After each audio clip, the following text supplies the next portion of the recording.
Kembali bersama kami dalam Selamat Pagi Malaysia bersama saya Irfan Syamina Sutera juga Raja Sofia Raja Arif. Kembali bersama saya. Ya, akhirnya. Okey, dan seterusnya kita nak berkongsi pada anda berkenaan dengan inspirasi menggapai impian. Wah, ini pasti Irfan suka ni kan? Betul. Sebab kita nak belayar. Nak belayar ke mana tu? Tetamu kita bawakan hari ini, kita persilakan Encik Fabian Fernandez, seorang pelayar. Dan bagi saya, satu pelayaran ni memerlukan pelbagai aspek-aspek penting yang kita perlu bawakan. Dan satu kisah inspirasi kita bawakan kepada anda. Kita persilakan Encik Fabian. Selamat pagi, apa khabar? Selamat pagi. Sihat ya? Semua okey. Semua okey, cantik. Dan kalau kita nak bercakap kisah pelayaran ni, untuk kali ini, Cik Fabian telah mensasarkan untuk bergerak sejauh 50,000 batu nautika bersamaan 92,600 km. Dan telah pun bermula pada 6 Februari lalu dan diteruskan lagi hingga sekarang. Jadi, kita nak tanya kisah inspirasi. Kenapa boleh ada idea untuk menjelajah dunia sekarang ini? Sebenarnya, waktu kita dalam proses kehidupan kita, selalu kita akan fikir apa yang penting. Dan semasa umur kita lebih muda, tidak semestinya saya terlalu tua. Sekarang masih muda juga. Masih muda lagi. So, semasa kita dalam proses menjadi lebih matang, beberapa perkara akan wujud di dalam kepala kita. Di mana first kita punya career, kita punya keluarga, semua ini akan menjadi sesuatu untuk membuat kita tumpukan perhatian ke sana. Tetapi selepas sesuatu ketika di mana kita sudah mencapai tahap kejayaan yang sesuai, kita akan fikir apa yang selepas ini. Dan bagi saya, selepas sesuatu terjadi dalam keluarga saya terfikir yang kita seharusnya lebih perhatikan ada lain di dalam dunia ini. Selain daripada kerja kita, yang harus memberi kita perhatian yang lebih. So, bagi saya, itulah yang mengakibatkan saya untuk memilih apa yang saya buat sekarang. Tadi Cik ada bercakap berkenaan sesuatu telah berlaku dalam keluarga. Betul. Kalau boleh Cik kongsikan kepada kita apakah kisah inspirasi tersebut yang boleh membuatkan Cik terus ingin berlayar dan menjelajah dunia sekarang ini. Saya sewaktu saya punya sister-in-law, dia meninggal dunia dalam umur 42 tahun. Dan dia sebenarnya tidak mempunyai apa-apa masalah. Secara tiba-tiba dia meninggal dunia. Di situ saya berfikir yang hidup di dalam dunia ini kita sementara saja. Hanya sementara. Waktu kita sementara saja. Sangat singkat. So, singkat, ya. So, saya fikir kita harus lebih fikir pada benda yang lebih. So, dari segi spiritualnya, semasa saya di laut, ada banyak perkara yang boleh kita lihat. Bukan yang mistik, ya. Ini lebih kepada... ini lebih kepada... kerohanian. Ya, di dunia kan, bila kita di luar, kita boleh melihat berjuta-juta bintang. Betul. Keindahan dan ini alam. boleh memberikan inspirasi. Dan bagi saya itu sangat penting. Betul. Dan selepas itu, selepas kematian dalam keluarga saya fikir itu yang harus saya cari semula. Jadi itu menjadi titik orang kata titik permulaan lah tentang bagaimana sebenarnya kita perlu menghargai every moment lah in our life lah kan. Betul.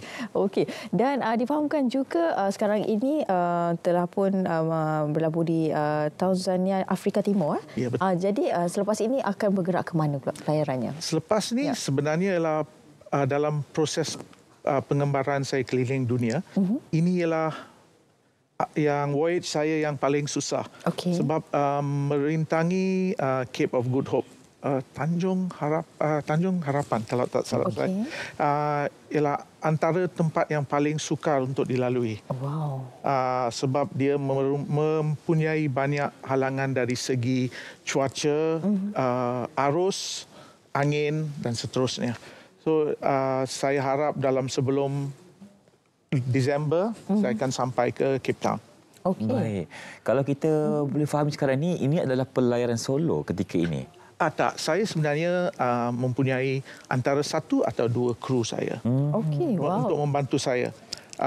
Saya sudah di dalam media sejak tahun last year, since bulan 9 September last year, dan saya amat harap untuk membawa kru Malaysia. Tetapi sad to say tak dapat.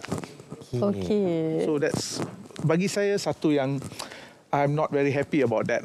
I would have hoped to take more Malaysians. Betul sebab kita sama-sama sebenarnya ingin bawakan semangat pelayaran tu. Sebab bukan senang, dan bagi saya kalau kita dapat berlayar ke tempat lain negara, kita lebih dapat membuka mata kita untuk melihat suasana luar bagaimana, dan juga kita boleh mempelajari budaya di sana juga. Dan kalau kita nak lihat tentang pelayaran ini, pasti akan ada cabaran-cabaran yang tertentu.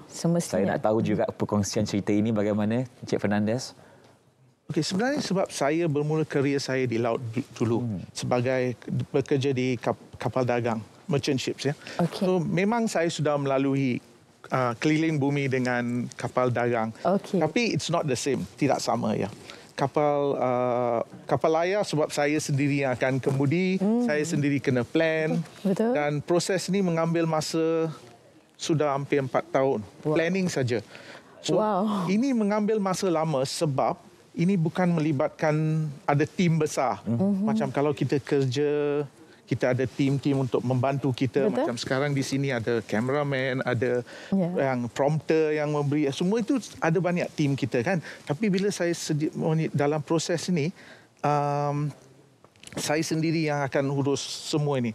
So faktor pelayaran ya, dia melibatkan waktu, seasons, dia musim, cuaca. So banyak perkara yang akan, sebab ini memang kapal layar. Ini bukan kapal yang memang mempunyai enjin, tapi dia lebih kepada kita nak merentangi sesuatu kawasan yang agak luas.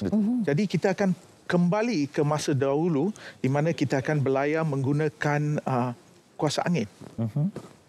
Okey, dan kalau boleh juga kongsi antara momen-momen yang menggetirkan, mungkin ialah saat-saat yang mencemaskan, pasti akan ada saat-saat itu. Jadi mungkin boleh kongsi juga. Saya mau elakkan dari keadaan yang mencemaskan. So itulah sebabnya kita harus merancang dengan betul. Tetapi selepas ini, yang semasa kita turun Madagascar Straits ni, di situ akan memang akan ada lebih challenges lah bagi saya.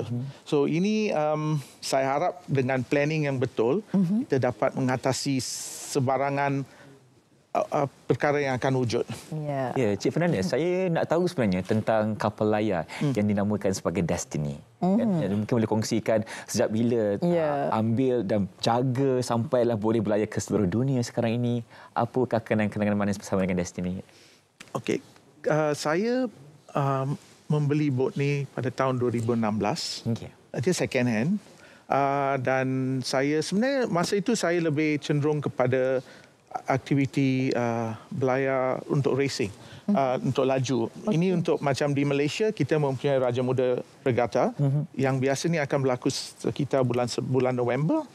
Dan saya lebih cenderung pada masa itu untuk berlayar laju. Okey. But selepas yang beberapa perkara yang berlaku, saya merubah pandangan saya untuk membuat sesuatu yang lebih challenging. Dan untuk mengelilingi bumi memang it's very challenging. Dan di Malaysia, setahu saya, Dato' Azhar Mansur seorang Sultan Selangor, dia sewaktu baginda ialah Raja Muda, beliau mengelilingi bumi, and that's about it. Itu saja. So sebenarnya di luar tak ada orang Malaysia.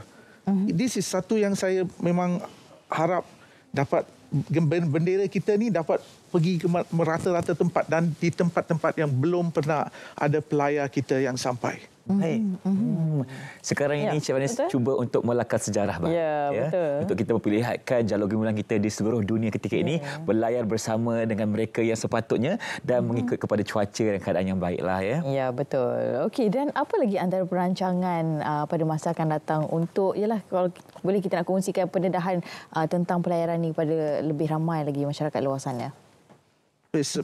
Saya rasa aktiviti pelayaran ni kurang mendapat sambutan di Malaysia. Kalau kita lihat dari segi jumlah bot, kapal layar misalnya kata di sini, yang miliknya orang Malaysia agak memang sikit. Dan kalau kita keluar negeri, sebenarnya bukan saja Malaysians. Kalau kita ke luar negeri, so far saya rasa dalam jumlah yang pernah orang Malaysia yang saya pernah jumpa di luar ialah zero, kosong, tiada. Sesiapa yang pernah belayar jauh pun akan mengatakan tiada. So kita harus lebih keluarkan yang Malaysia pun boleh menghasilkan sailors yang boleh keluar. Baik. So, Okey, itu dia. Kita berdoakan agar pelayaran Encik Fernandez terus diberkati dan juga diberikan keselamatan untuk terus menjelajah ke seluruh dunia di tempat-tempat lain juga. Dan kita di sini juga untuk berpesan kepada semua, jangan berhenti bermimpi, kerja keras jadikannya sebagai realiti. Ya, betul. Tadi yang mustahil selagi nafas di kandung badan, insya-Allah. Dan ucapkan terima kasih kepada semua yang menyaksikan kami selama 2 jam bermula jam 8 pagi sehingga 10 pagi. Anda telah pun bersama kami, saya Irfan Syamil Nasution. Dan juga saya Raja Sufia Raja Arif. Diharapkan perkongsian hari ini dapat memberi manfaat yang cukup baik buat anda semua. Jangan lupa solat Jumaat ajar lagi. Betul. Dan juga esok sambutan Hari Malaysia yang kita akan bawakan terus dari Stadium Perpaduan Kuching, Sarawak. InsyaAllah kita jumpa lagi. Assalamualaikum dan salam sejahtera. Bye-bye.